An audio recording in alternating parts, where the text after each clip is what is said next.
Hello high ଜୟ ଶିବ ଶମ୍ଭୁ ସାଙ୍ଗମାନେ ଆମେ ବ୍ରହ୍ମପୁର ଆସିଛୁ ଆଉ ଏବେ ବର୍ତ୍ତମାନ ମହେନ୍ଦ୍ରଗିରି ଯାଉଛୁ। ସକାଳ 4ଟାରୁ ବାହାରି ଆସିଲୁ ଆଉ ଏଇ ଗାଡିରେ ଆସିଛୁ। ମୁଁ ଡ୍ରାଇଭର ଆଉ ମୁଁ ପିଲାମାନଙ୍କୁ ସମସ୍ତେ ଧରି ଆସିଛି। ପିଲାମାନେ ବୁଲେଇ ଯିଏ କହିଲେ ଆଉ ଆମେ ବର୍ତ୍ତମାନ ପାଇଁ ଏବେ ଅଛୁ ଏଇଠି।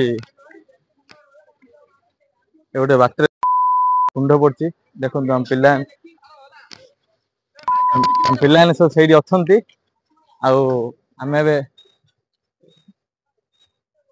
ଗୋଟେ କୁଣ୍ଡ ବୋଲି ଏଇଠି ଗୋଟେ ଅଛି ଦେଖନ୍ତୁ ବହୁତ ଭଲ ଭ୍ୟୁ ଆସିଛି।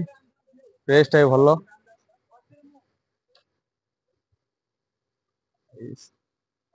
ବହୁତ କଷ୍ଟରେ ପିଲାମାନେ ଆସିନଥାନ୍ତେ।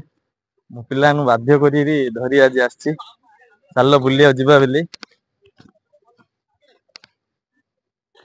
ଏଇଠି ଦେଖନ୍ତୁ